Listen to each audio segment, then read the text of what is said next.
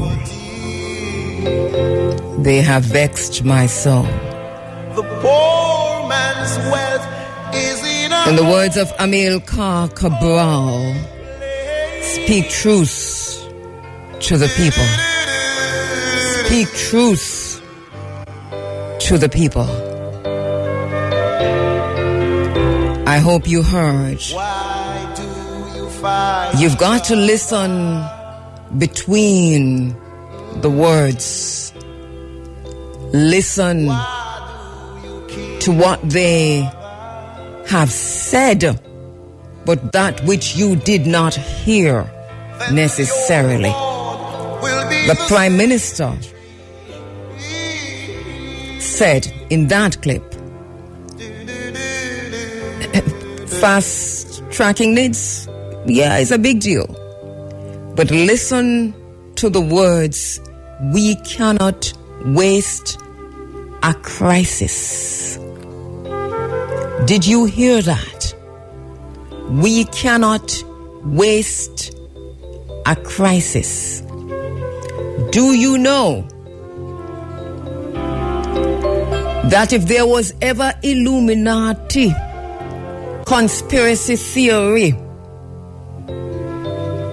if ever there was a conspiracy theory to come alive in front of our very eyes, this is it.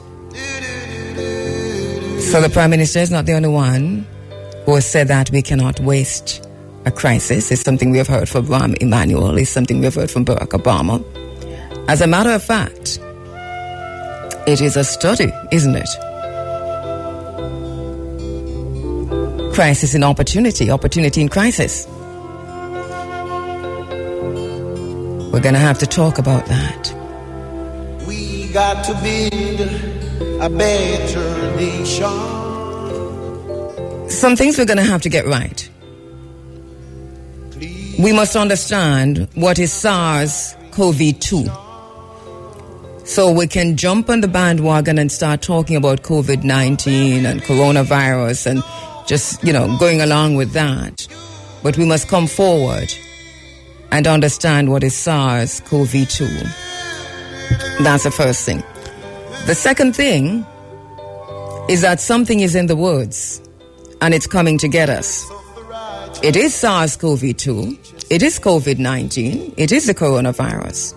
So we must do what we need to do to protect ourselves so that we do not die from this, our families do not die from this, and the race is not as impacted as it could be. So let us protect ourselves from the coronavirus. This morning, I played 3 clips. One from the Prime Minister, one from the Attorney General, and one from the Minister of Local Government. The Minister of Local Government boldly stood at the stage, at the podium, boldly stood at the podium and declared that the government of Jamaica was about to, starting today, I think, to feed the homeless, and he gave you the times. And he said there are plans to house maybe some of them. Which human being, which African,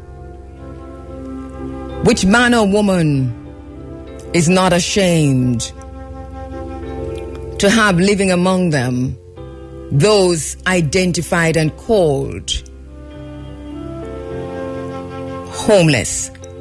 Which government announces in a pandemic, in a crisis, that we, the government, are about to feed the homeless and leave them there?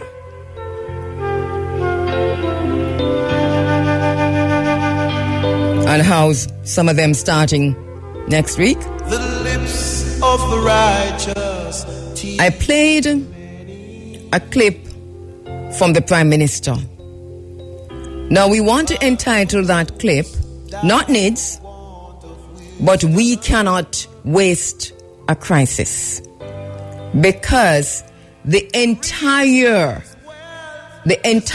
PR and response, government response to the manufactured crisis has been under that mantra, under that umbrella, we cannot waste a crisis. Ancestors come. Destruction of the poor is their poverty. The poor man's wealth is in a We played a clip from the Attorney General in which she sought to dismiss concerns from civil society, from we the people, fight each other. about breaching our constitutional rights, in which she referred to the examination of a constitution to determine whether or not our fundamental human rights have been breached in government's response to the crisis they cannot afford to waste. As nice it is. As nice it is. Now I want you to look at that platform and look at that stage closely. Because if we do not do this, we are already sheeple.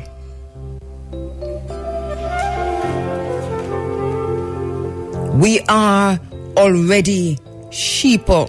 Your reward will be in the same. So this morning inside of the program, we're going to be talking about a lot of things. And in between the lot of things that we're going to be talking about, we're entitling this morning's program, I have 3 topics and I'm just going to go with them. There are 3 subtopics. COVID-19, the global reset. Corona, the favored virus of the crown.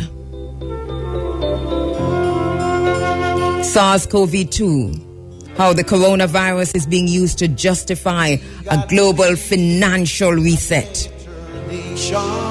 A global financial reset. Clean up Jah creation. We've got a lot to talk about.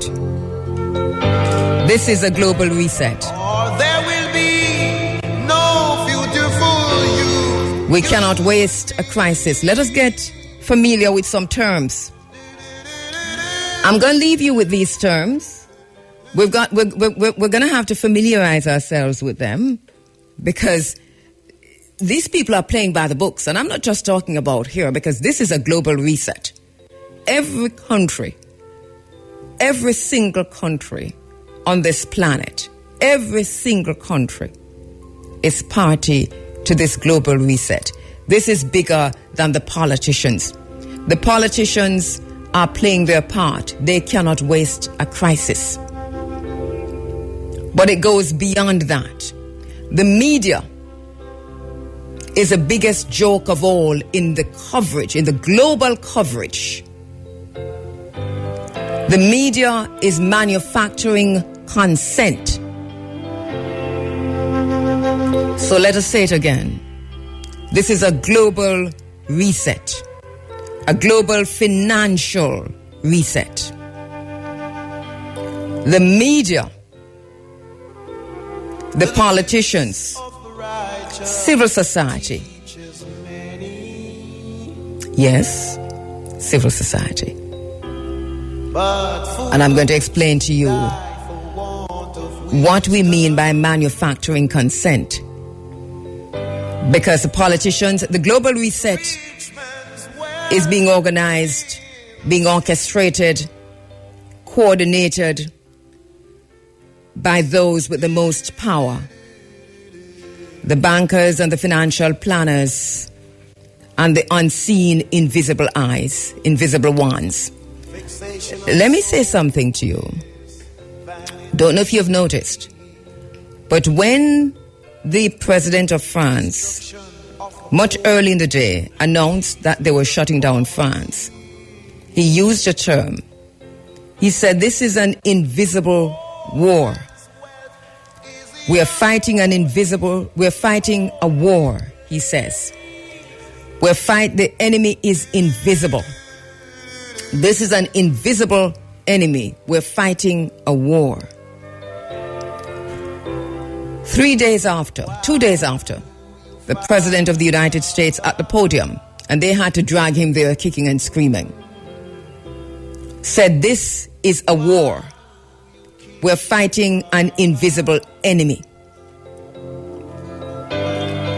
And that continued from the lips of almost every president and prime minister who announced from the podium that they were about to shut down their country. This is a war. We're fighting an invisible enemy. We're going to talk about this later on in the program and for the weeks ahead. But I want to say something before we talk about the weeks ahead. Because manufacturing consent, this is the role of the media now. The media is a critical player in the global reset. We have always talked about the extent to which the media governs. One of the most influential books ever written about the media is called Manufacturing Consent. Chomsky is a co-author of that book. I'll give you the authors in a little while. Manufacturing Consent. But manufacturing consent, the manufacturer of consent did not come from Noam Chomsky and his co-author. Long before that, we heard that from Walter Lippmann on the creation of a term, manufacturing consent. He talked about how consent is manufactured. Now, in their book, Manufacturing Consent, Chomsky and his co-author provides searing critiques of journalists and the news media's relationship to power. If we do not understand the news media's relationship to power, then we won't get any of this. In the book, they spell out how the media corporations and the journalists who work for them often end up defending the economic, the social, and the political agendas of governments and corporations. Now, as a media practitioner who's read this book, to whom this book has become a Bible, I can also tell you that in Manufacturing Consent, the authors walk us through how the media represents certain privileged groups in society, while at the same time effectively silencing the voice of others. So this notion that we have that the media acts as a check on political powers is wrong. The media, according to the authors, Manufacturing Consent operates through 5 filters. 1, ownership. Ownership of the media is critical to anything and everything because ownership is concerned only with profit. That's the first thing. The second thing is advertising and the advertisers, because they pay not for a product like soap or water or hand sanitizer. They pay for you. They pay for the audience. So you're being sold by the media to the advertiser. Understand that. Because it's you who listen. It's you who watch. That's what the media sells. This is something that every student of media understands. It is critical to understanding how media works. It's the first thing that you must understand. That media actually sells you. So you're more powerful than you think. Now, there's also the media elite. And the media elite, you'll hear them. They're complicit, in everything that's going on. They make themselves available for interviews. They are resource persons. They are scientists and politicians and historians and sociologists and psychologists. But they too are bought by the invisible enemy. They work for the invisible enemy in a lot of the cases. And I'm talking about media generally here to understand how consent is manufactured. And this is why we spend a lot of time talking about the funding industrial complex. Because the media elite are usually funded by the invisible enemy. This is a war. That's what they tell us. We know it's a war. We've always known it's a war. So the media elites are the ones who come on, celebrities, etc., and they change the narrative. They ensure that they reframe and frame the narrative. If you get caught up in that, then dog damn your supper. And this is what has been happening. Manufacturing consent. You trust these people. You know them. So when they come into the space and say this, this, and this, and that, you trust them. But they are the mouthpiece of the invisible enemy, funded by the invisible enemy. This is a war. And so if you try to challenge them, you find yourself pushed to the margins of power. Now, I can testify to that. I can tell you, we challenge a lot of stuff in this place. Remember that Mr. Morgan from the current administration told my broadcast assistant many moons ago that the Prime Minister would never come on this program.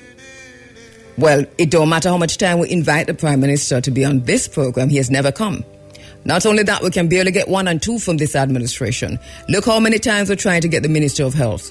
He has never come on this program, and yet we are in a crisis. And yet this is one of the most listened to programs on radio anywhere in Jamaica. It means we're getting to the ears of the masses of the people. But the Minister of Health has refused to come on this program. Now, this is what I'm talking about. That if you challenge them, you're pushed to the margins of power. You're pushed to the margins. They don't want, and this takes us to the fifth notion that media acts on, and that is flack. Now, this is, for anybody who studied media, you know that you studied this in school, so I don't have to go over it. But for people who don't study media, you don't study this. So let me tell you, this is what they teach us. And this is what we practice. But this is what I know also from being a media practitioner for over 40 years. So flack is the fifth one. So you become an inconvenient person. An inconvenient truth, an inconvenient space. And so they seek to discredit you. They discredit your sources. They divert the narrative. And if you're not careful, your life is threatened. So you get flack. So that's the fourth, flack. You get that. So we have ownership, which is concerned only with profit. We have advertising, which is the advertiser paying for you. So you're already there because you're going to have to consent to whatever they're coughing up. And then you have the media elite who are called in to reframe this for you because you trust them. They're one of you after all. Now, sister so-and-so, son from so-and-so, I mean, you know them. Now, so you trust them. And then for those in the media who try to come to speak with a different understanding, for the deep thinkers in the media, you're pushed to the margins if you try. And you get flack. And that is why this morning we say, ancestors come. Because I know I'm not the only one in the media who feels the way, who have been thinking deeply, and who wants to take the microphone or the space of the media to say the emperor is naked. But many are afraid. Or the few are afraid of the fourth notion upon which media acts in manufacturing consent, and that is flack. Because you will lose your job. You will lose the space. That's how serious it is. They will threaten your life. Many journalists, critical thinkers, deep thinkers have been killed for this very same reason. But we will not die. We will live for liberty. Now, the fifth notion upon which media acts is common enemy. A common enemy. A boogeyman to fear. Do you understand where I'm going with this? So, remember Al-Qaeda? The common enemy. Remember Al-Qaeda in the Maghreb? Do not forget Al-Qaeda in the Maghreb. Because Al-Qaeda in the Maghreb never really existed. That was a creation of Hillary Clinton and the Obama administration. Why it is important to understand that is that, and they take your US visas, by the way, but why it's important to understand that is that Tunisia is critical to the conversation of the global reset. I know that you're wondering where I'm going with this. I hope I get time to take us through that. Because Tunisia, in the Maghreb, remember, because they call this place the Maghreb. This is Africa, North Africa. And remember Al-Qaeda in the Maghreb, there was a reason for that. All right, so Tunisia, we bear that in mind. So you need a common enemy to fear. You fear Al-Qaeda in the Maghreb, you fear Al-Qaeda, you fear what's ISIS, you fear, you name it. So there's always a common enemy, and the media has to create that common enemy for you. Do not underestimate the role of people like Oprah Winfrey. Remember that time when they wanted to attack Iraq? Remember the program that Oprah Winfrey did about the women in Iraq who were wearing the burqa? And that was the common enemy. And women were so afraid, and Oprah is such a trusted person in the media that if she says it's so, oh my God, I can't believe it's so.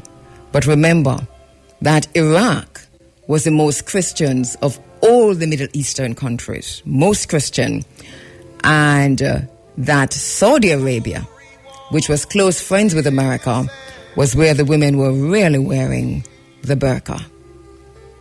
But we were so outraged. You see where the media elite come in, you see where manufacturing consent come in, you see where the common enemy comes in. So if you conceive through the media that there is a common enemy, then you will consent to anything. And so the common enemy is SARS-CoV-2. The common enemy is COVID-19. The common enemy is the coronavirus. So remember that we're talking about a global reset. We're talking about how the coronavirus is being used to justify a global reset. That's what we're talking about. Now, later on in the program, I hope I get some more time because we have some interviews in between this. Because we understand, that there really is a coronavirus out there. We don't even know if it's a virus, but we know there is a corona thing out there. And we're saying that it is the favored virus of the crown, because corona is crown. Die for want of wisdom. We're saying this is a global reset. But we want to talk now about the new financial paradigm. We want to talk about how panic is gripping the world this morning and how we're seeing the ripple effects of the crashing markets. How we're watching economies across the world being cancelled, wiped out economies and first world economies. And how we're seeing the world grinding to a halt. So we want to talk about the digital, the surveillance-based, and the cover-up of the economic sins of unsustainable times past. So we have some things to talk about, even though, and remember this, you have to dance with me through this raindrop, right? Through this rain. You've got to dance with me through this storm. You've got to dance with me through this war, because it is a war indeed. It is an invisible war, and many countries are involved in it, and they are really fighting each other for power. We are caught up in it, but we can leverage it, We can leverage it. There's something we can do to change our own position in this. And this is why I'm saying, we must learn our lessons from the coverage of the HIV, AIDS, and how we dealt with that. We must learn our lessons as African people. Because something is in the woods. It is true. The coronavirus is out there. Whatever it is killing people. And we must protect ourselves. So we must wash our hands with soap and water, with alcohol-based rub 65% and over. We must cover our nose and mouth when coughing. We must use a tissue. We must avoid close contact with anyone with cold or flu-like symptoms. You must thoroughly cook meat. As a matter of fact, don't eat meat. And you must avoid contact with wild, animals. And everything them tell you. But there is something else that you must be able to bear in mind. And this is why I'm saying we've got to dance through this storm, because it is a storm, but it's complex. We can walk and chew gum at the same time. How we understand what is happening to us, what we, as African people, what we do in terms of our response to that as African people is also important. So within the program this morning, we're going to be weaving a deep thinking perspective of what I personally understand this to be and to mean. At the same time, we talk about some of the other issues. So I'm going to come forward. We have many persons to talk to this morning, and in between all of that, we will be weaving the deep thinking analysis, the global reset, corona, the favored virus of the crown, SARS-CoV-2, how coronavirus is being used to justify a global reset. All right, we're back with you inside of the Africa Forum. It is Running African as we go to New York to speak with the chairman of DARC Foundation Educational Series, focusing on the topic COVID-19 Unmasked and in-depth Rastafari view on the coronavirus. That's gone. That was Sunday, March 15. But, of course, it's ongoing. And so we speak now with the chairman of DARC, a naturopathic herbal doctor, Jabi. Good morning, Jabi. How are you doing? Greetings. Excellent. Blessed rising and dawning to each and everyone, including you. Yeah, greetings, my brother. All right. We're living in interesting times, and so that I must congratulate DARC on the work that you're doing, and especially to be now taking this panic that is gripping the world, and saying, let us look again and unmask COVID-19, the in-depth Rastafari view. What was the thinking behind that? Why was it necessary to do that?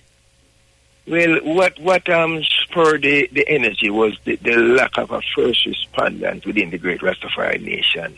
Oftentimes we have to depend on the Red Cross and other governmental agency, and then we become reactionary. So, that's where the Spirit say it's about time we can be at the forefront, because our ideas and our spirit are just as important, if not more so, than anyone else. So it is within that vibration how this thing came to being. And so the first Sunday, March 15, tell us what happened then. Well, on the 15th of March, what we did was we started out with a synopsis as to what this particular virus is all about. And, we use different slides. It was a PowerPoint presentation. We would go into the Center for Disease Control and, reflect on their view. Then we look at the essence of others who was not aligned so much with the Center for Disease Control, so we could get a comparison analysis as to really what's going on. Oftentimes, we know that we have been duped from time to time.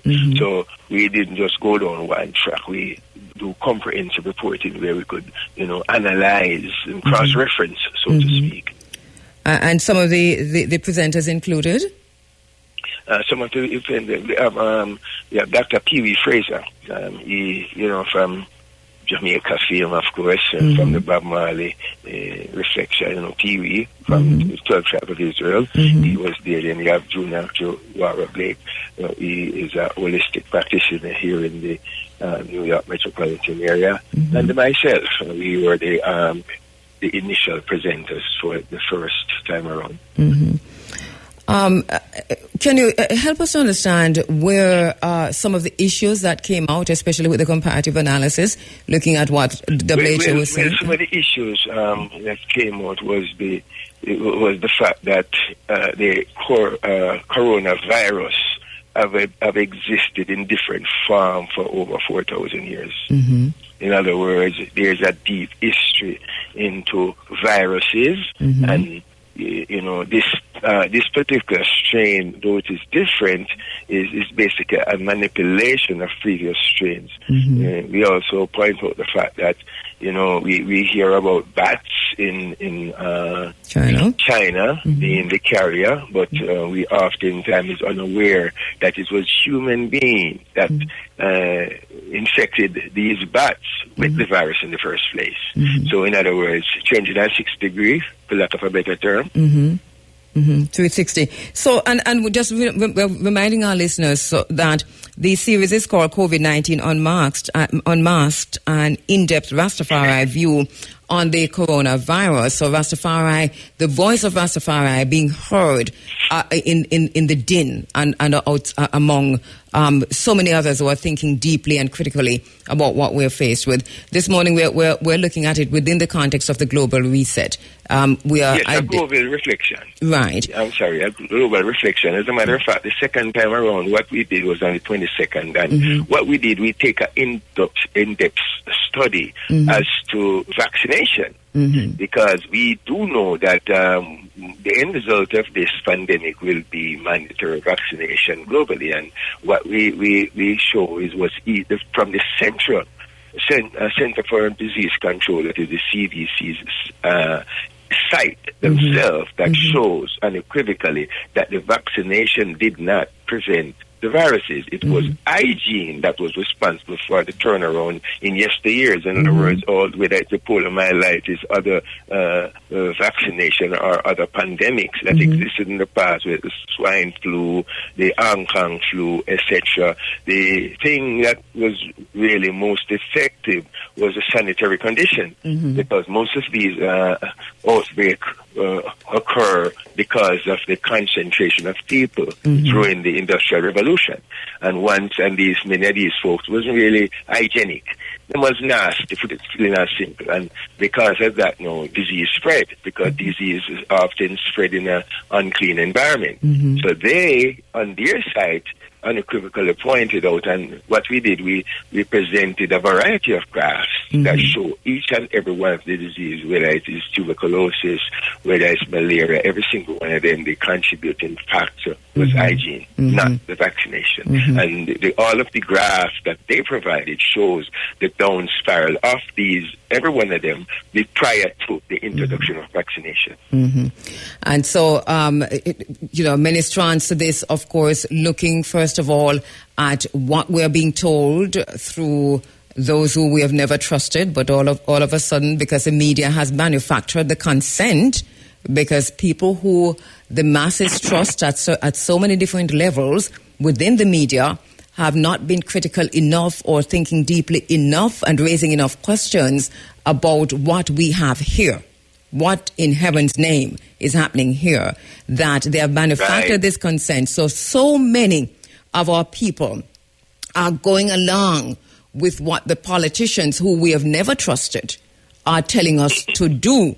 And it's an interesting situation, so that the critical analysis and the deep thinking is really important. So the strands, of course, is to look again on what you have been told, understanding within the context of our own people, and you have gone back to say, listen, hygiene is important in all of this. You've also said that within the Rastafari view is that the vaccination, mandatory vaccination, is the end result of this. How do we then, within the Rastafari context, say to people, protect yourself? Because obviously, as in the case of HIV, whatever it is present.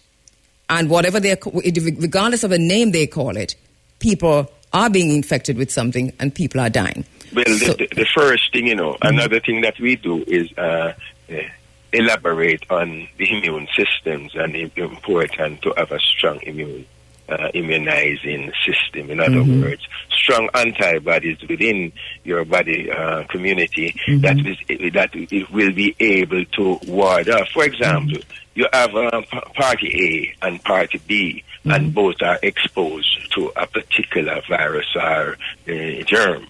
Party A is sick and may die, but party B is running around as if nothing happened. The distinct difference between the two is the strength within the immune system. And that has been the case since time immemorial, before Jenner introduced vaccination. That has existed. Yes. So nothing has changed in terms of that. Once you and hence the survival, hence the survival of so many of us. Yes. Because so that's why it's Yep, I'm sorry. No, go ahead. Yes, so once you're able then to build that immune system, and what we point out in Jamaica, for example, right? You have 3 simple things that you can do, right? One, you can get some young papaya leaf. You juice the young papaya leaf, and you get like about a teaspoon or so, and you take a couple spoons of that, and that will build up your immune system because it increases the iron level. And iron is the key component when it comes to resisting anything and everything, for that matter.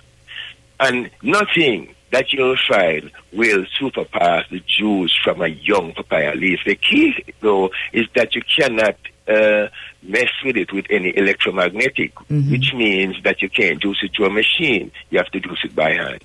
But it must be the young leaf of the papaya tree. And you juice that, you take a spoonful of that, and it will help to build up that quote-unquote immune system. All right. Another way how one can do it is to get these 3 herbs and vegetation and use them.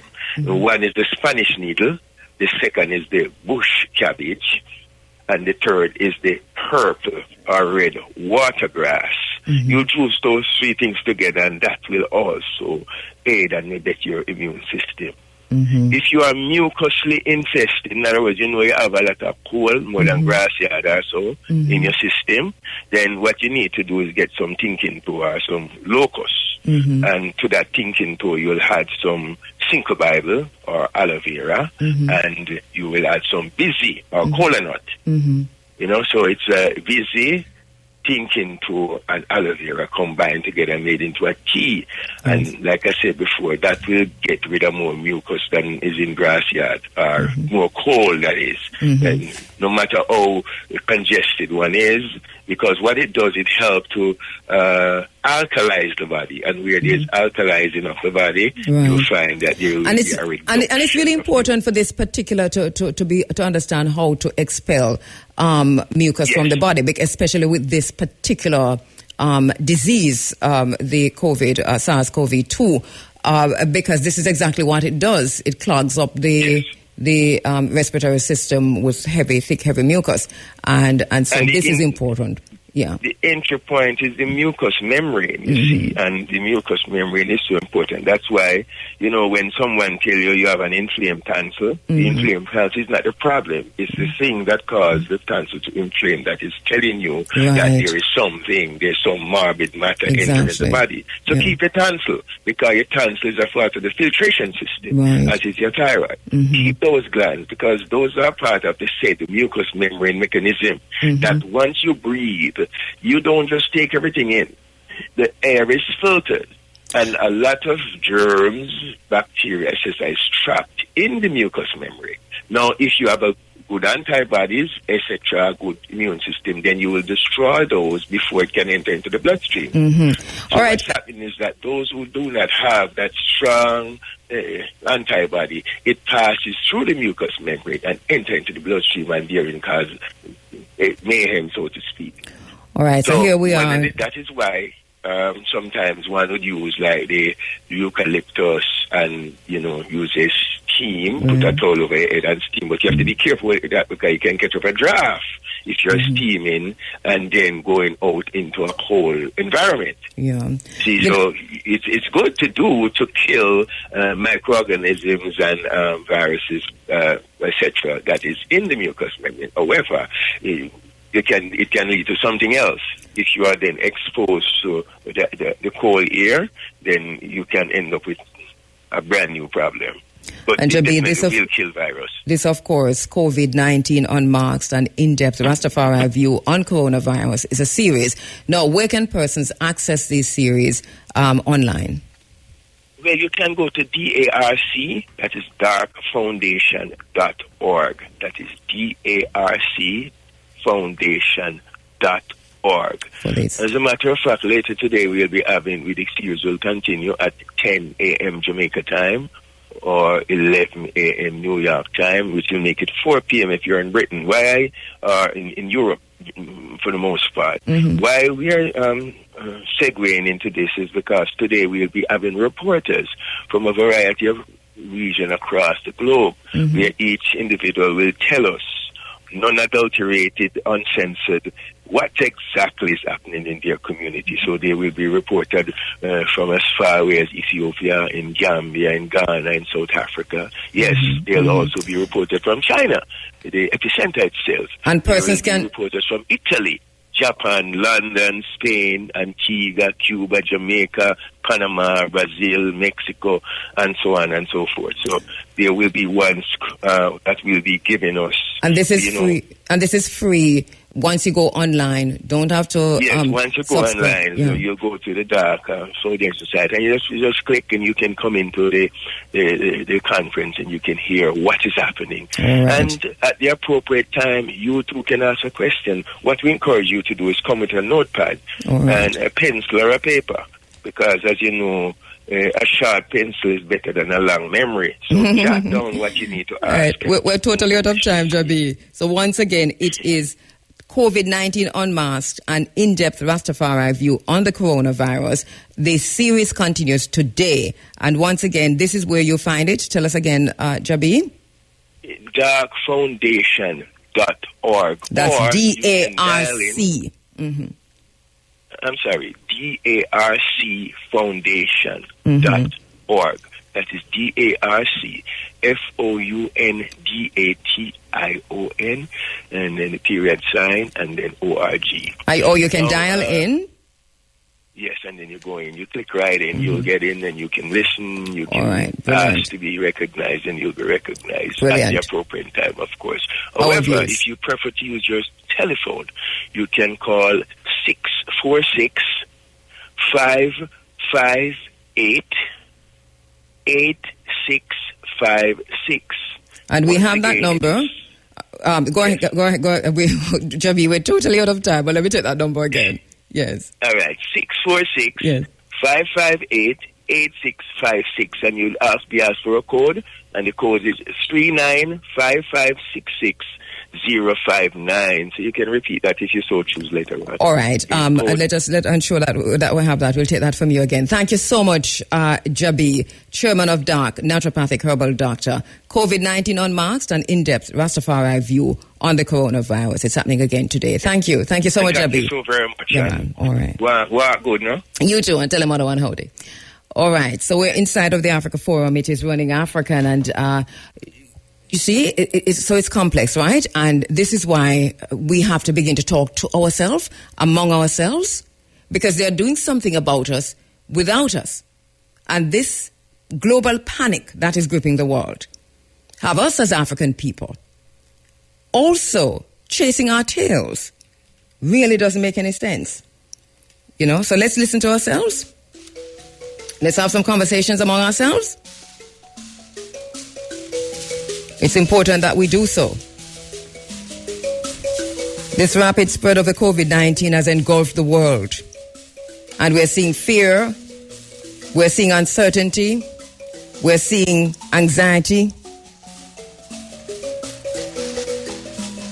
One thing we know, though, is that this arbiter of socioeconomic disruption and death has forced us to look more carefully at life,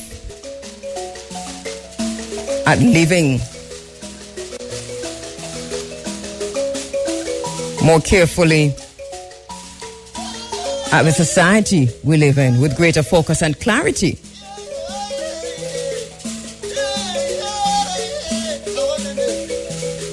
So we see COVID-19 an impartial instrument of change. We can't talk about justice another time. But the global reset, the global financial reset, and as a result, the global political reset, socioeconomic reset, provides for us the chance to reflect. And as you heard Jabi talking about reflection just now, critical reflection is important, reflecting on decades of disguised, institutionalized and collaborative international enterprise of governmental tyranny. We're calling it as we see it. Amilcar Cabral encourages us to speak truth to the people.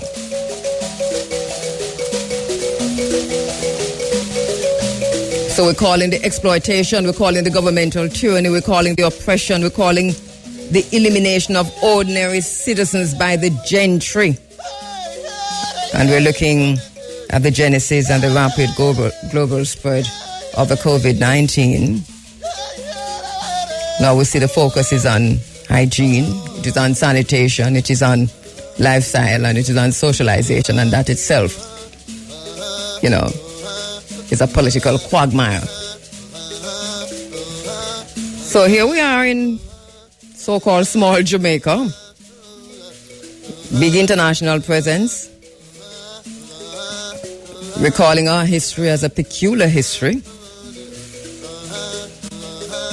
Remember, European and Eurocentric exploitation, colonization, enslavement, abandonment, neocolonization. So COVID-19 now becoming the mirror of truth. You see?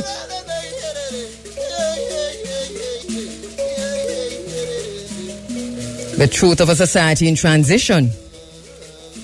A global reset. And we're looking particularly at Jamaica, which, I don't know, we've sought to normalize crime, violence, poverty, inequality, homelessness, because we're feeding the homeless today and it seems like it is okay. We make a big political announcement. I don't understand it. Illiteracy, immorality. It's an interesting situation for us as a people. Because all these things we're talking about are normal by European standards in a black majority state like Jamaica. So now we're here, and this is something that we're looking at, because the government declares Jamaica a disaster, the entire country a disaster area. So it took COVID-19, the medium, to treat it over 5 decades of impaired vision. It's a very sad situation. We've had a church which has been turning a divergent gaze forever. But Jamaica should have been declared a disaster area at least a decade ago. During which time, as you recall, the country, Jamaica, recorded an attrition rate of 1,000 deaths by the gun virus.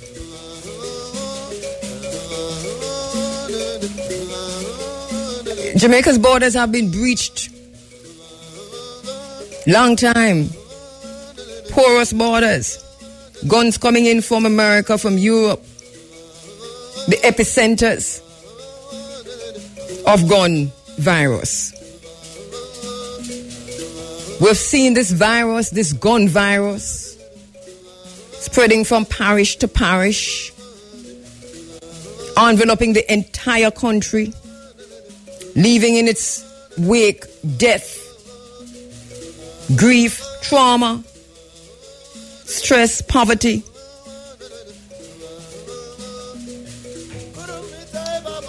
That's on the one hand, because on the other hand, the same gun virus has provided large profits for the mortuary industry, organized criminal network, and we are very concerned that tourism has never been affected by the gun virus.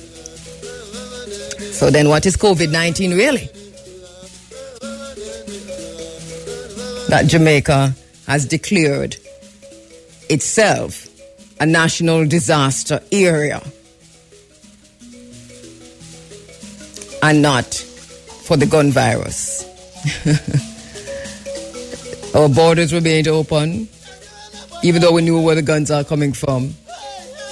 But that's another story, and we're going to have it. In the same time, we're saying protect yourself from the gun and from the COVID. We're going to go to the phone lines now, where Rusty and Sister Ashanti are standing by because, we look just now at COVID-19 en masse and in-depth Rastafari view on the coronavirus. But also, Rastafari here on the ground in Jamaica have been calling for a spiritual response also. So we've got online Rusty, Chief Security of the Nyabingi Order, martial arts teacher and a military veteran. And we have Sister Ashanti. And Sister Ashanti, I'm not quite sure what Sister Ashanti does, but she's online. It's the same Bassett segment. I am being I didn't realize it was you. So, okay, so we know you're a naturopath. We know that you're a yoga instructor. And we know that you have a lot to add to this space. So welcome. Akwaba, thank you so much for coming in. Both of you for being on the phone lines. I did. Rusty, greetings, my brother. I mean, you've been... my sister. Tell us about this call, because there's a call for a spiritual response. What is that call? Okay, first, let me take a minute to acknowledge the presence of the I Am within all and I. Ibora wede kalo, Ibora wede demit, Ibora wede igriabia ketamawe hayele selasi. Nigos negeste Moham besazi hem nekete Yahuda Medani helam Abatachno yimitnor Zion Aran yayu Yeme satanim yelim Belem elememet yasatun yal Biarafet uyazanidi amadan yal Let's let's mum besedek Bengen meran Bimboy tila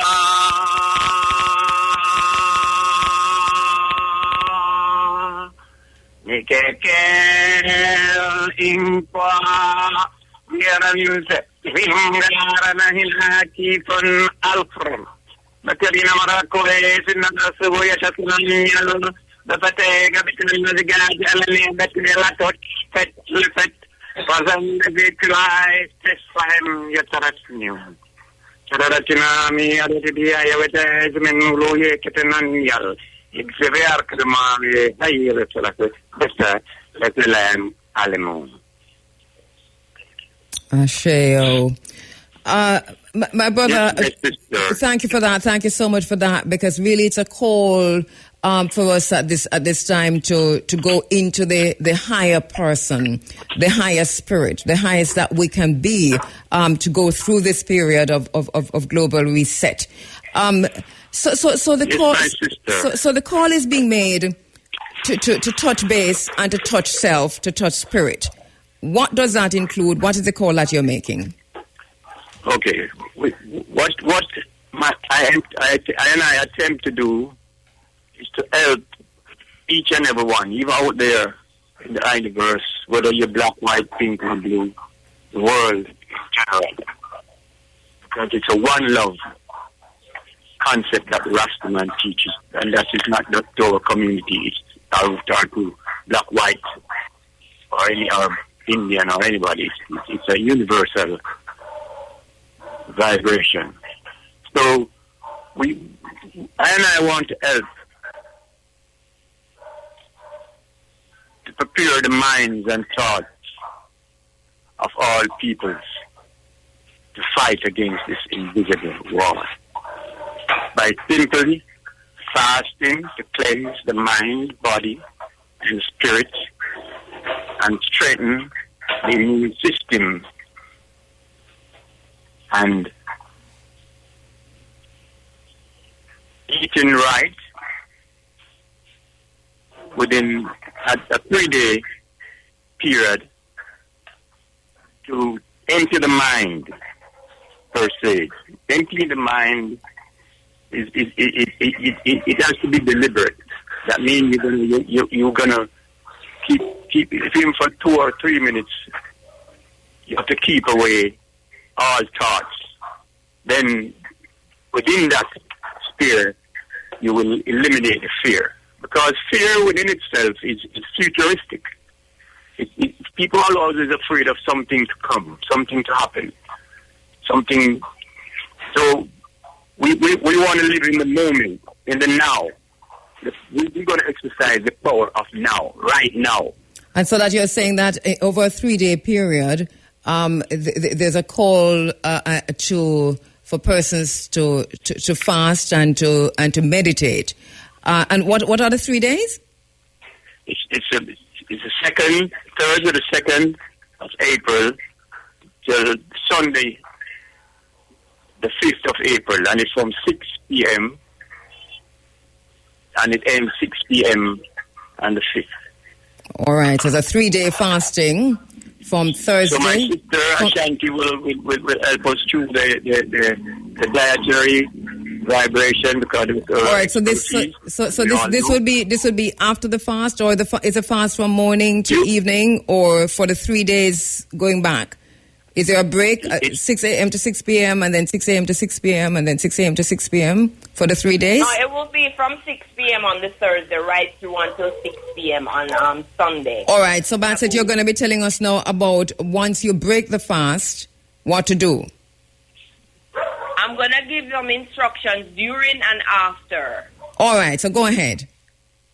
So to start the fast, we're saying that there's a lot of people who are not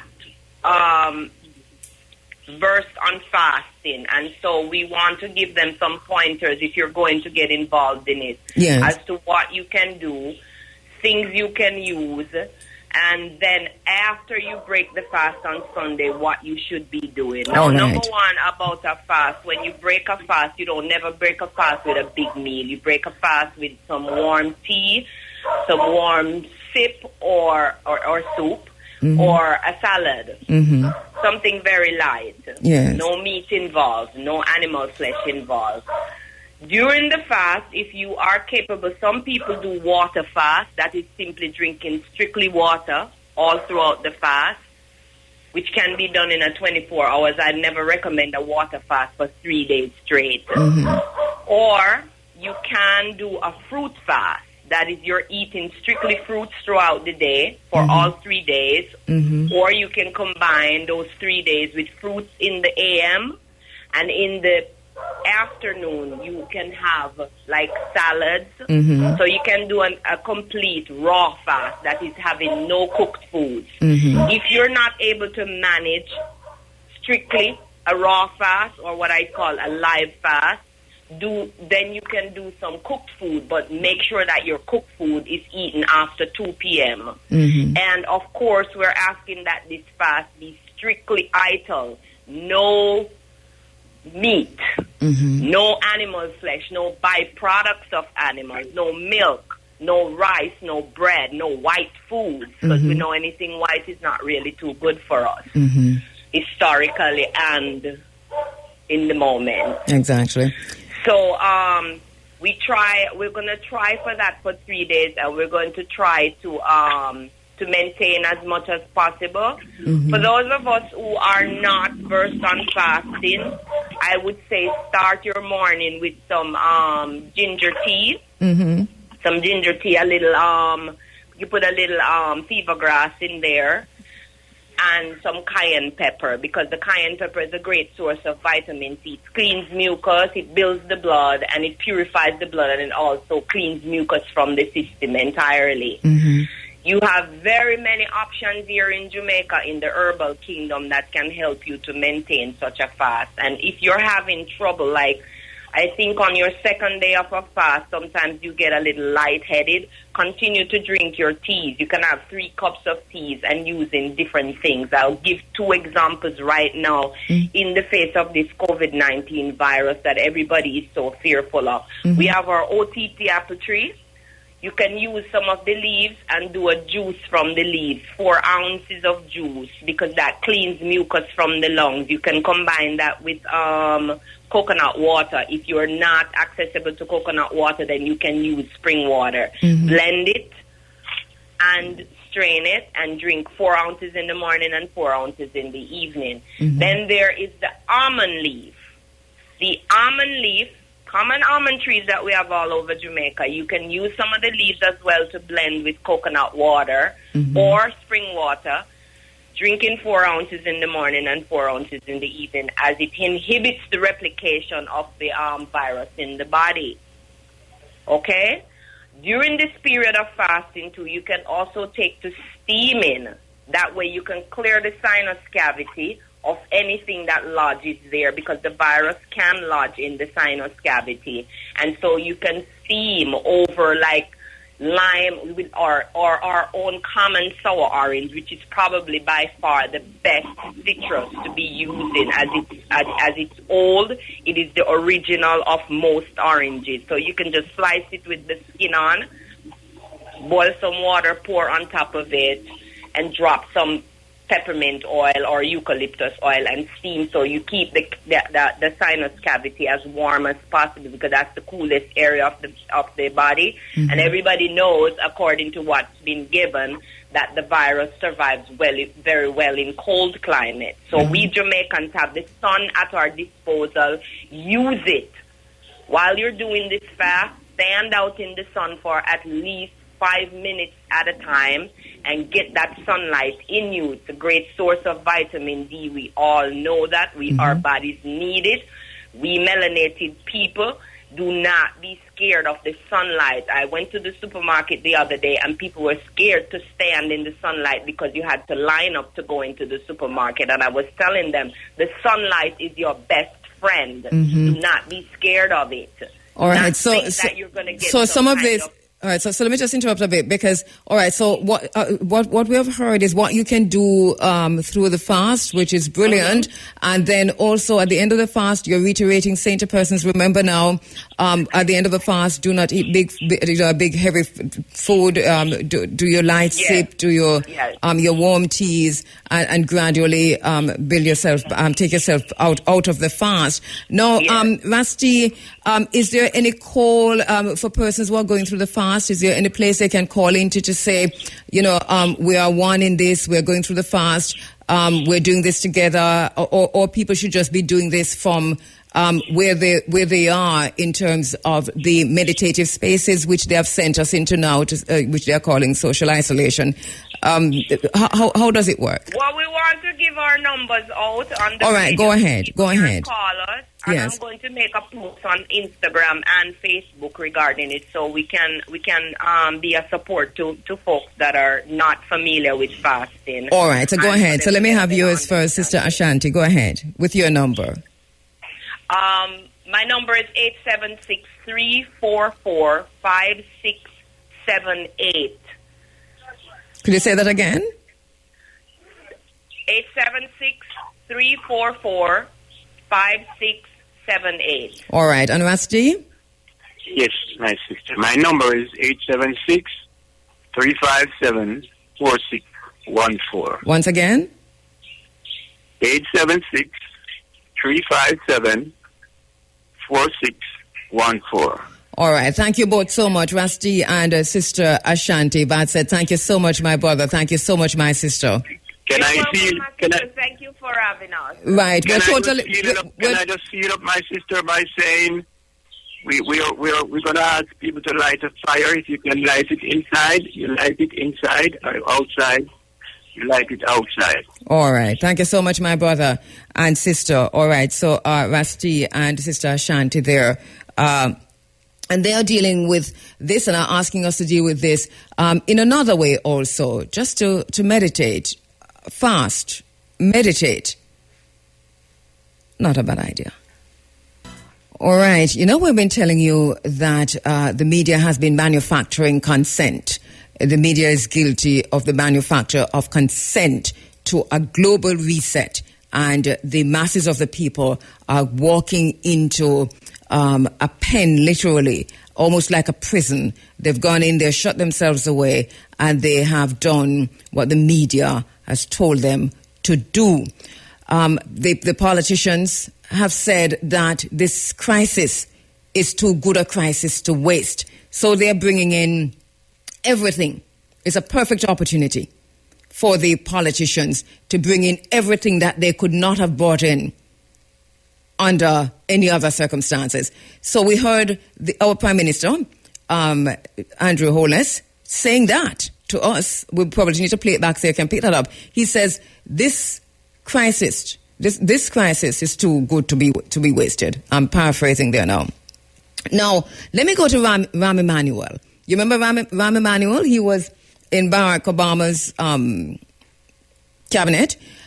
Well, in 2008, with the global financial crash, he talked about the very same thing. Listen to this.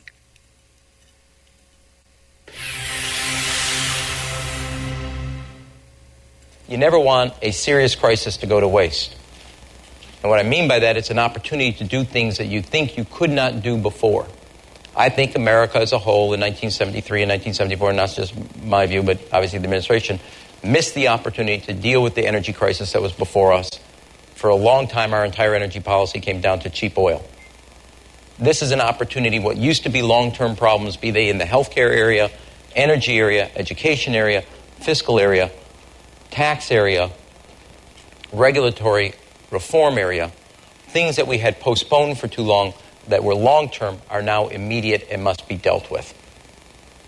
And this crisis provides the opportunity for us, as I would say, the opportunity to do things that you could not do before. The good news, I suppose, if you want to see a silver lining, is the problems are big enough that they lend themselves to ideas from both parties for the solution. That is also, we didn't just do the meeting with Senator McCain and Senator Lindsey. The president did not have that meeting just for optics. We covered very serious issues as it relates to spending reforms on government approach. He brought the idea of defense procurement.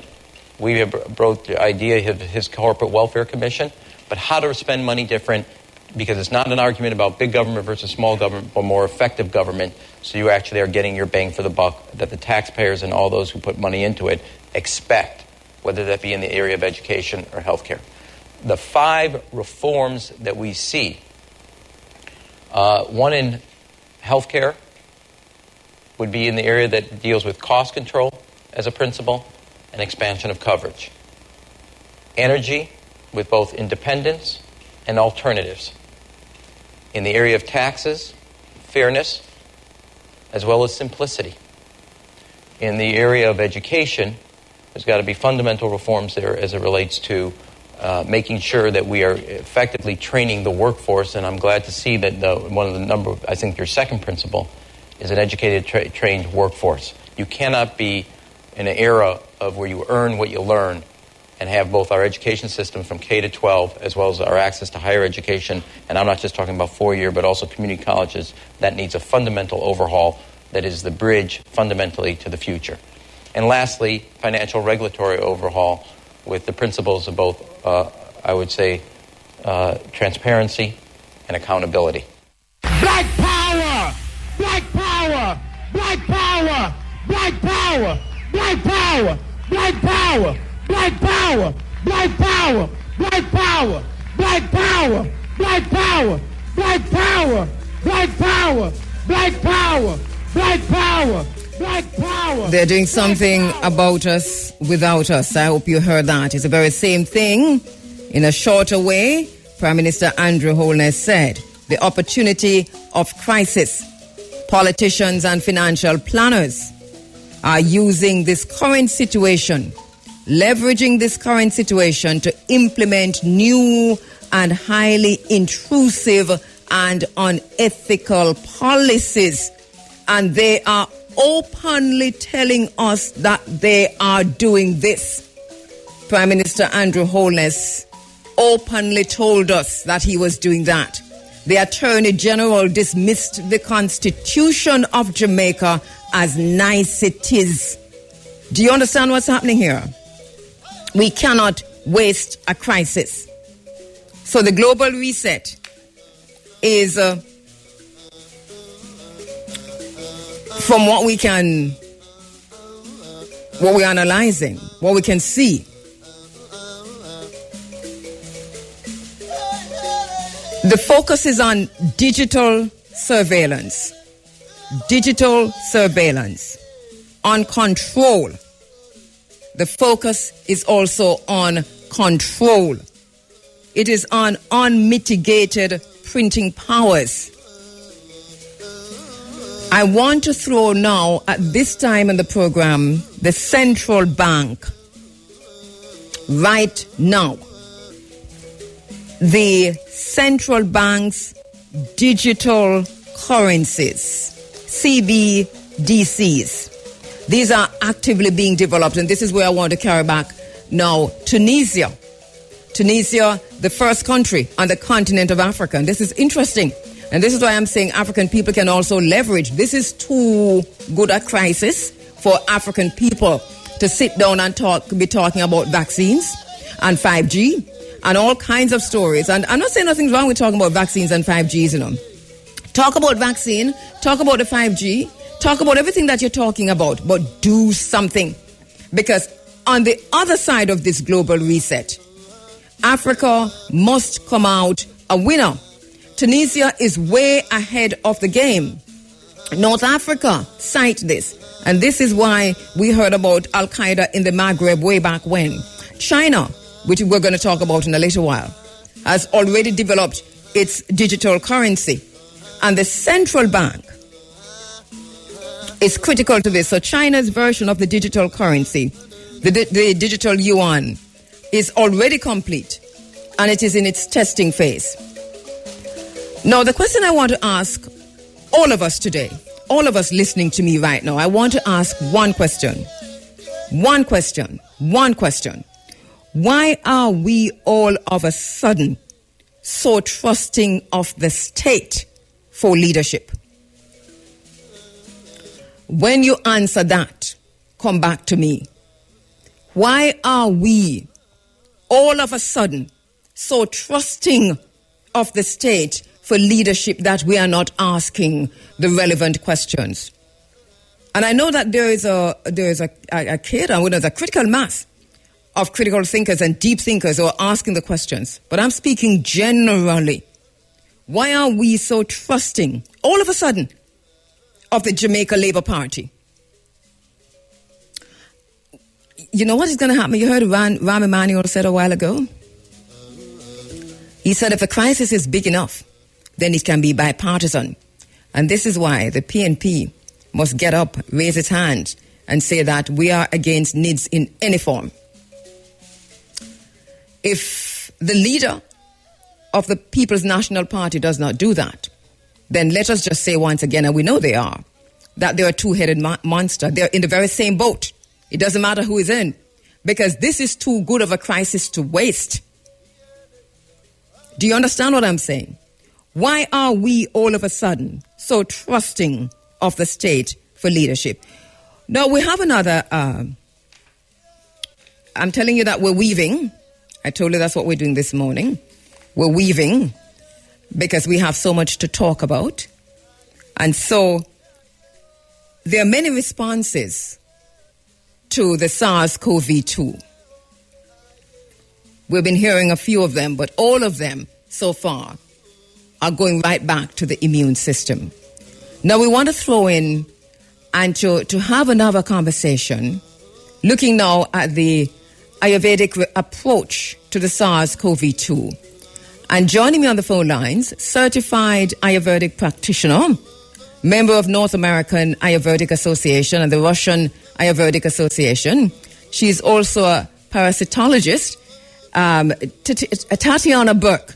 She's joining me on the phone lines now to talk a little bit about the Ayurvedic approach to the SARS-CoV-2. Good morning, Tatiana. Thank you so much for your patience. Thank you so much for joining us inside of the Africa Forum. Good morning, my dear friends. I'm so happy to have you in the space. Your speciality is important right now because you're bringing to this space another perspective in terms of how we can look to self and protect ourselves during this time, which is the Ayurvedic approach. But before I do that, there's been lots of talk. I know you're from Russia. There's been lots of talk about what's happening in Russia in terms of the cases and so on. This morning, we saw almost 300 cases or 250 cases, and then we heard there was a death and so on. Have you been in contact with family, and what are they telling you? No, to tell you the truth, I don't have so much contact with Russian scientists. Mm-hmm. I'm trying to listen what they're saying and about this virus and what they're doing, how they are prepared for this virus, and but I'm not so much with them. Okay, all right. So help our listeners to understand when we talk about the Ayurvedic approach. What are we talking about? What is that? Ayurveda is a Asian science, how to, in short words, how to live happy and healthy. It has a holistic approach for treatment. We use herbs, herbal formulations, and mineral compounds to treat people. And we pay big attention what is happening with mind, body, and soul. And so yes. And we use the same scripture as it was written 5,000-6,000 years ago. So we don't change anything since then. A very old, holistic way to be healthy, mind, body, and spirit and soul. All right. So as we've heard so much about COVID-19 and what to do in terms of washing your hands, social distancing, and so on. From the Ayurvedic perspective, what would be the most critical concern? What would be the area of concern as far as the body is concerned? Our most critical concern in Ayurveda is the digestive system. Because in Ayurveda we say, you are what you digest. You are what you digest. Right. Yes. Because if you cannot digest properly, your body doesn't get all minerals, all nutrition, and all diseases started step by step. Actually, we have 6 stages of diseases. And each stage of diseases we have to treat differently. So today I want to talk about this topic. And this topic is really, really big one, but I will try to give some basic information. All right. So how, and I really want to go there, how is our digestion connected to our immune system?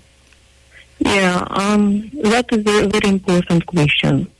And I can give answer from modern science. And the answer is very simple, because 80% of our immune cells are located in the digestive tract. In addition, microbiome plays a very important role in our immune system. Microbiome is a group of living organisms which lives in our digestive tract. It can be good and bad types of bacteria, plus fungi and parasites. The more good bacteria we have, the better is our health. So that's why we have to keep our digestive tract in a very good condition. What do we need to keep, or what should we do to keep our digestive tract in a good condition? I will just a second. What we have to do in Ayurveda, we have some very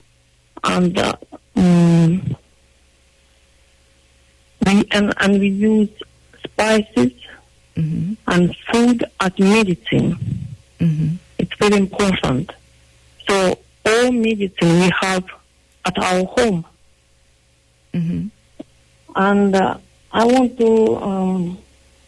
So in terms of supporting the body to resist and fight, say COVID, for example, which is obviously, well, we're told that it's a virus, how would Ayurveda deal with that? Okay, how I read is, the first of all, we have to improve digestion to support our immune system, right? Yes.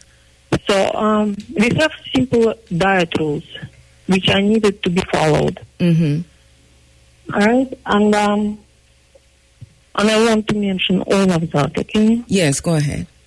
Okay. The first of all, food should be freshly prepared and cooked for each meal, and eat it warm or hot. Try to avoid leftovers. All raw food, including salads and vegetable juices. It is very hard to digest, and we don't want to put pressure on our digestive system. Fruit should be eaten separately between meals. Have small portion of meal. The largest meal of the day should be eaten at midday, because between 11 a.m. and 2 p.m., your liver and pancreas produce maximum enzymes to help you in digestion. For dinner, eat very light food, steamed vegetables or vegetable soups. The last meal of the day should be not later than 7 p.m. If you are diabetic, you can eat a little later. A meal should be mainly contain small types of beans like cow peas or rhubarb. To stimulate your enzymes and digestive juices, start your meal with a few slices of fresh ginger, sprinkle it with salt, and eat it with one small slice of lime or lemon. All right, and we keep hearing that. There's a recurring here, lime and lemon. We keep hearing that a lot, and also ginger, in terms of helping the digestive system. As far as you, and I know you've been paying close attention, and we hear that some people have severe symptoms, some people have milder symptoms with the COVID-19. Why do you think this is so? If you think of the digestive system as being critical to good health. As I said, if your digestive system works well, your body is ready to resist any infection, including viral. So when we start our meal with simple things such as ginger, salt, and lemon, we increase our enzymes, and digestion starts to be better. When digestion is better, inside of your digestive system, we have a lining, and that lining is protect. And when that lining is protect, your body doesn't absorb anything to the bloodstream, including parasites, bacteria, or viruses. The immune system is working properly. They are on the safe side. Yeah. So important to stress that the digestive system is critical to strengthening the immune system. As they say, the stomach is the second brain, more or less, so we can understand exactly, but the entire digestive system. Tatiana, thank you so much. Appreciate your input, and we're going to be talking in a little while to Dr. Eric Burke himself about now what are some of the other things that you should be doing to boost the immune system, to ensure that while you are in isolation or quarantine, that you're still able to maintain optimum health so as not to come down with this virus. Thank you so much, Dr. Tatiana Burke. Okay. All right. Okay, welcome. Thank you.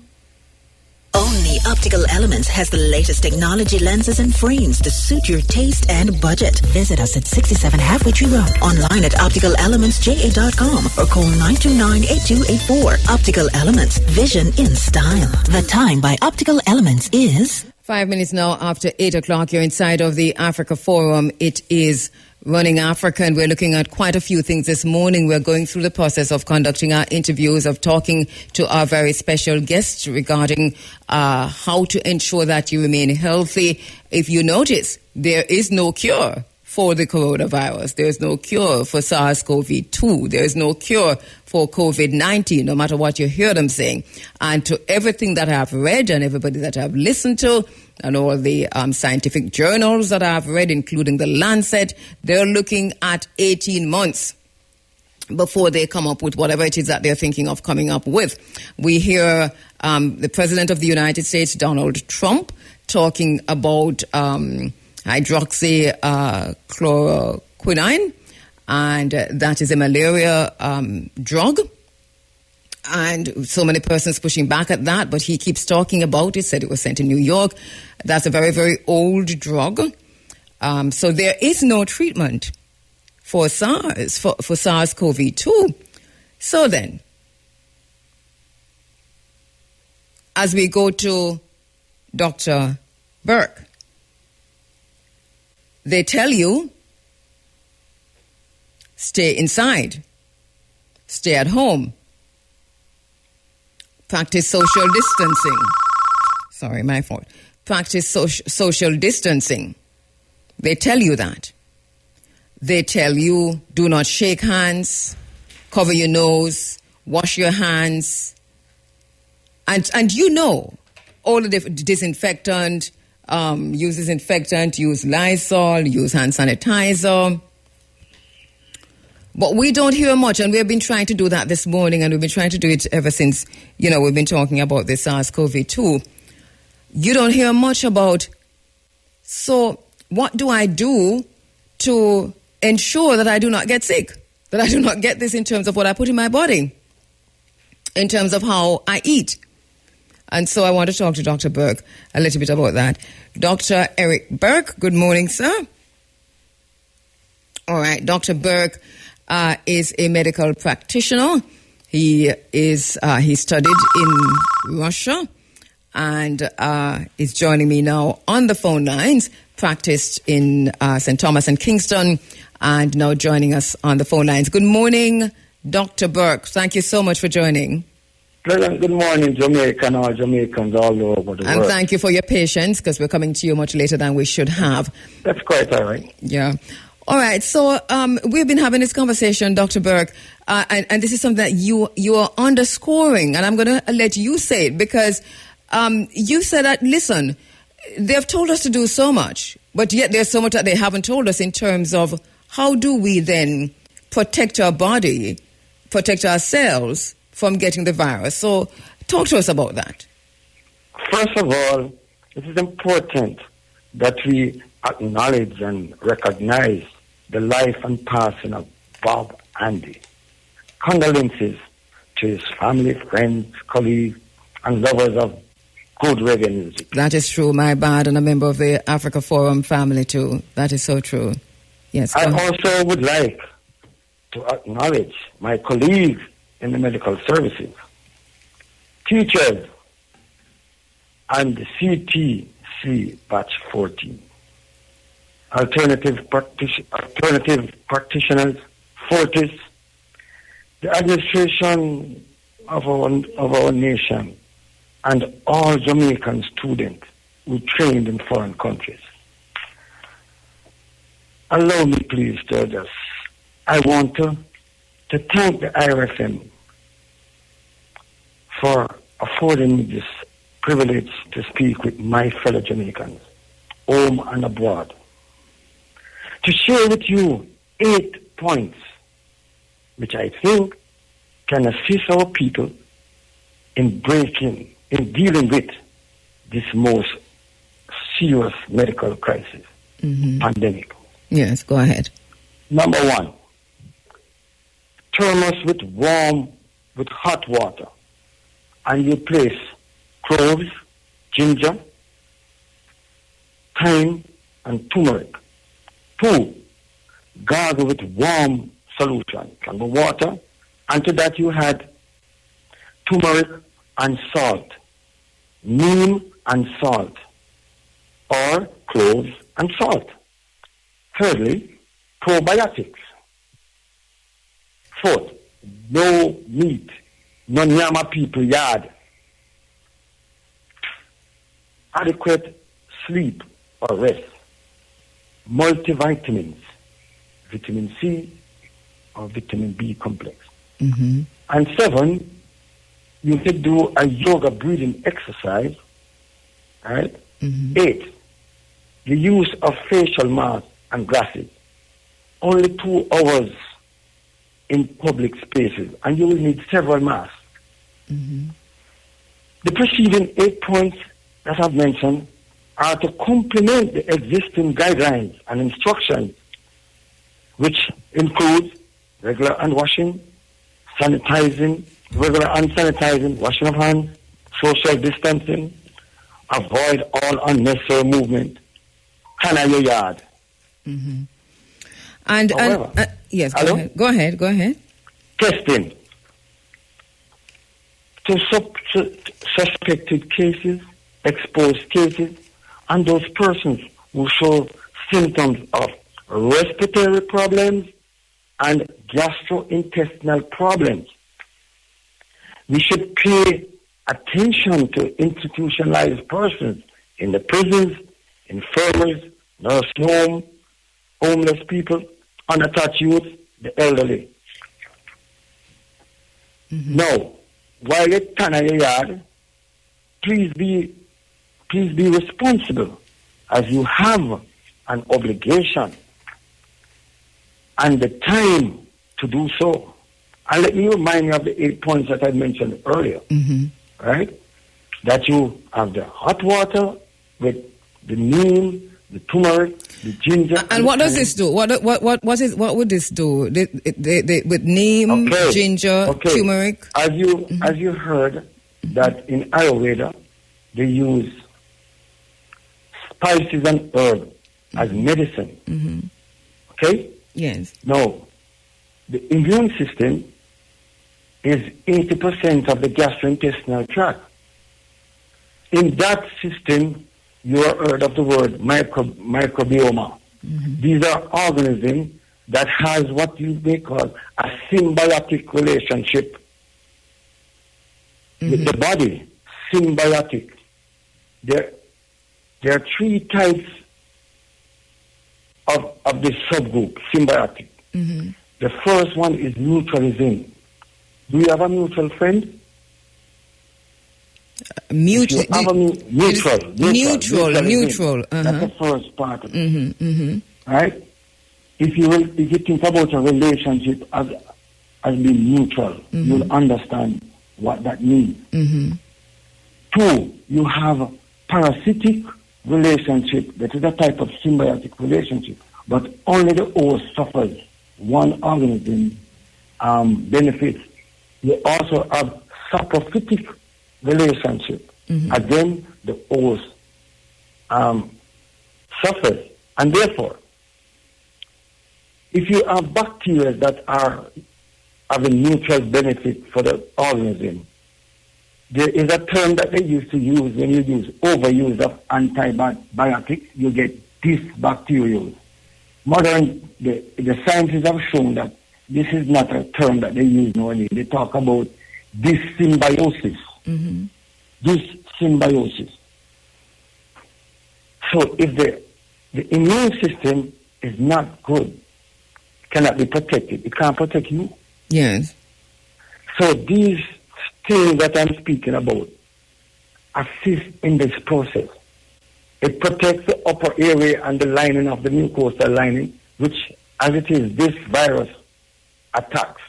Yes. Your nose, your sinuses, and even your eyes, and that's the reason why you wear the glasses along with your mask. Along with the mask. So that you don't get infected. Right. And another thing you said is do not eat from people. And the question I want to reiterate today is, do you then, when you say not eat from people, so what about buying fruit from persons on the side of the road, or that kind of thing, or buying from? Very good question. I think that was a provocative statement. I was using it because Jamaicans like these little catchphrases. I've been seeing it about the place that they have a bottle marked "Tan of your yard." That's the prescription. Right, yes. Okay? So, the idea is that we know that eating meat is one of the problems that causes a lot of medical situations. Hypertension, diabetes, right? And you could name them. Yes. Use of meat for different reasons. Because remember, you have to cook that meat very, very good for it to be of substance, and in so doing, you are destroying a number of the nutrients. So there might be bacteria, because there are millions of bacteria all over the world, right? That can enter these food stuff, and eat alone will never remove some of them. Yes. Can I give an example? Go ahead. In pediatrics, the pediatrician tells the nursing mother to breastfeed. They do not want formulas to be used. But Jamaican women will say, "I don't have enough milk in my breast. The baby don't want the milk." So what they do, they give the child formulas. Some of which the manufacturers formulate these formulas in almost close to the women milk, breast milk. And in the hospital you go, the hospital was at Princess Margaret. Yeah.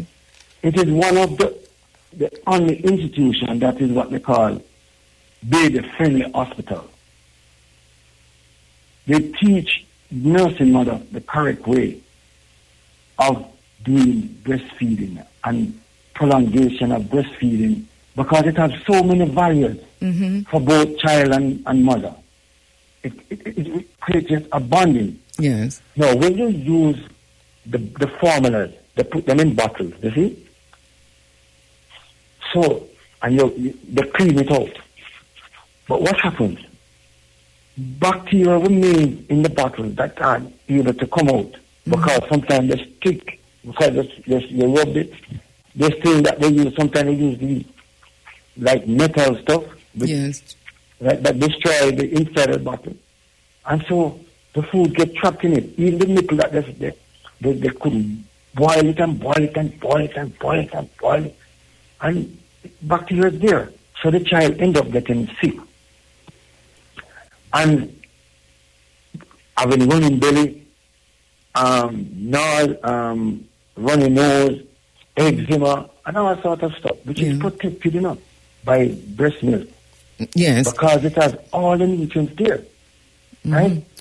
And the digestive system of the child is accustomed to the breast milk. So when you use this formula, the underdeveloped child digestive system is not prepared for. And this takes us back. Problem. Right, and of course all of the problem that the former person spoke about. Right. And that is what causes all the diseases that we're now having. And the importance is that, so here we have a virus. There's no treatment for the virus as yet. And so, but so... No. Right, correct. There's no known one. But no known cure, right, as far as the Orthodox world is concerned. But there are things that we can do to ensure that our body, which comes equipped to fight viruses, does that.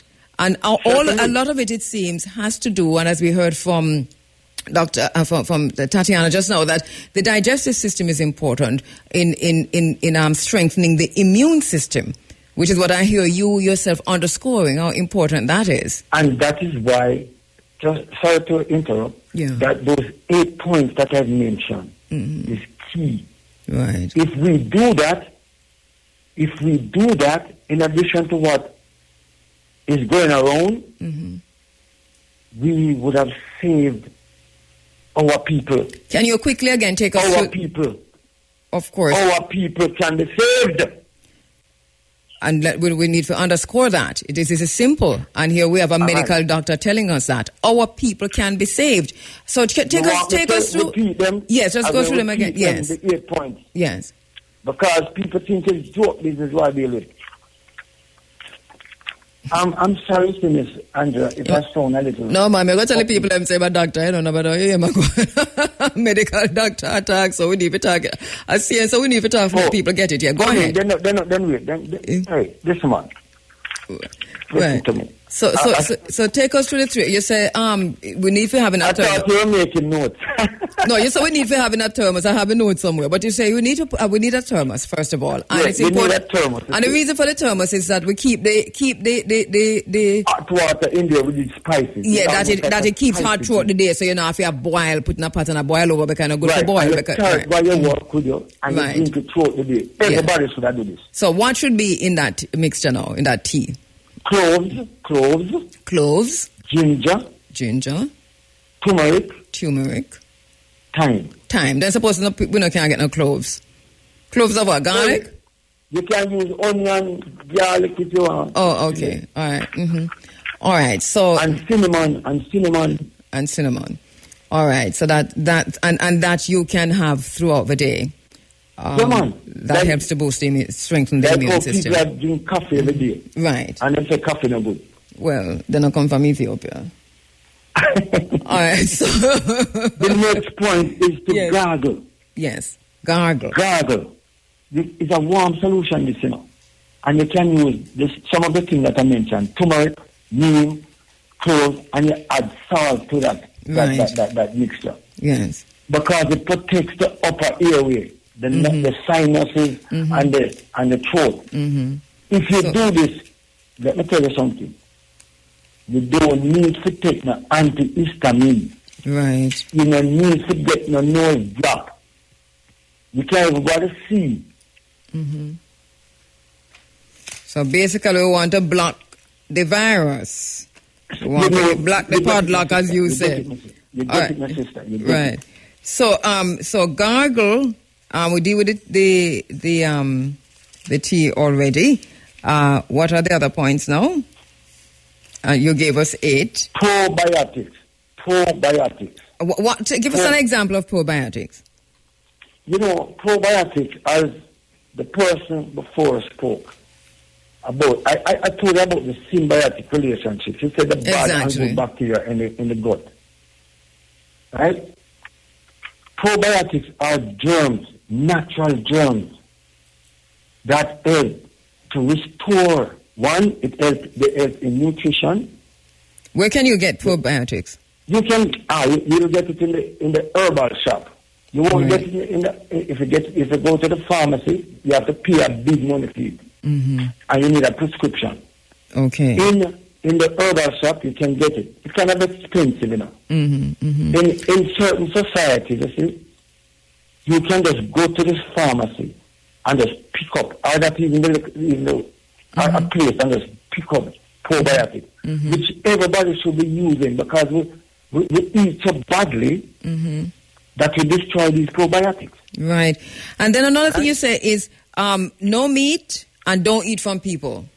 All right. The no meat thing is that we know that, as I said, meat causes a lot of the problem that we have. My colleague in medicine can tell you all of these things. They tell you about eating red meat and those kind of stuff. Not eating red meat, they'll tell you that. Right? Because it affects, you see, the liver. Right? But I don't. All right. When I say don't eat at people, you see, I'm not being facetious. All I'm saying here, because the reason is, we're talking about the period of the coronavirus. We don't know who have it. That's why I spoke about the testing thing in that little part that they spoke of. We don't have the capacity at this time to do wide-scale testing. So, I don't know if I'm being all right, controversial. No, man, go ahead. No, go. Be controversial. Right. Be controversial. Because, listen. Yes. They say, first of all, the coronavirus has been around for a long time. It has never been pathogenic to human beings. Let me repeat that. It has never been pathogenic to human beings. What that mean? What pathogenic mean? That somebody ate a bat.